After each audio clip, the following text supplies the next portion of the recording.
outro aspecto da pessoa de Deus é a sua onipotência. Oni quer dizer tudo, potência, poder, ou seja, ele tem todo o poder. Deus pode fazer todas as coisas. Daí surgem algumas dúvidas. Mas então Deus poderia criar uma pedra tão pesada que nem mesmo ele poderia carregar? Essa é uma questão que para muitos é uma bobagem, mas esse tem a ver com pensamento teológico. Deus pode criar todas as coisas, não significa que ele vai criar todas as coisas. Nós precisamos ver que existem alguns limites, não no poder, mas na disposição de Deus.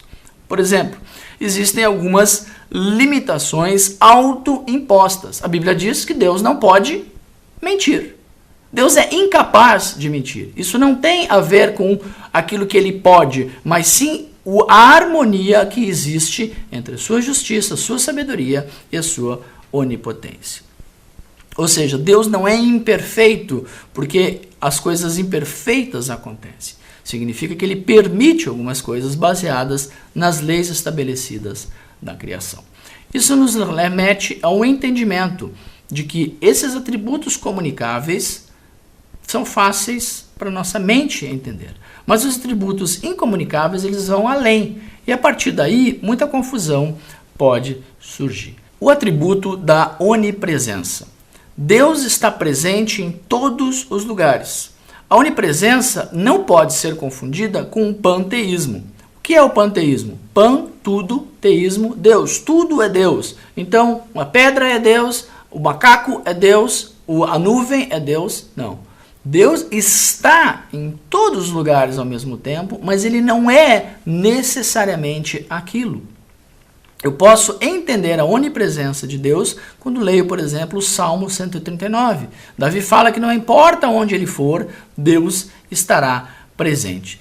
Deus não permite que nós entendamos plenamente a sua onipresença para nós talvez não tenhamos esse sentimento, essa ideia de estarmos sendo vigiados constantemente. Não é essa a intenção. Mas precisamos entender que não há lugar que eu vá que Deus não esteja presente. Quando eu penso na onisciência, eu lembro que Deus sabe todas as coisas. Deus conhece, ele não precisa fazer esforço. Ele não é um computador que tem um número limitado de informações que ele pode armazenar. Ele conhece todas as coisas. Ele conhece o meu passado, ele conhece o meu presente, ele conhece o meu futuro, ele conhece o passado da humanidade, o presente da humanidade e também o futuro da humanidade. Por isso eu posso entender que na sua revelação ele me dá profecias, ele aponta para algo que eu não consigo ver, mas ele sabe que ainda há de acontecer. Tentando entender ainda o atributo da santidade, talvez um dos mais complexos, porque Deus está separado e ele é completamente alheio. E ele tem um estado de santidade que não está contaminado por nada que nós chamamos de pecado.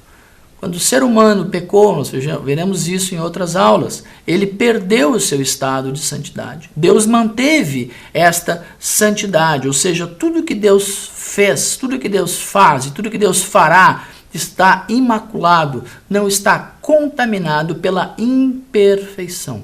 Por isso, os salmos, por isso, as orações, o povo sempre reconhecia que Deus era santo, que Deus era alheio, palavra santo, original, kadosh, separado. Deus está separado do mundo.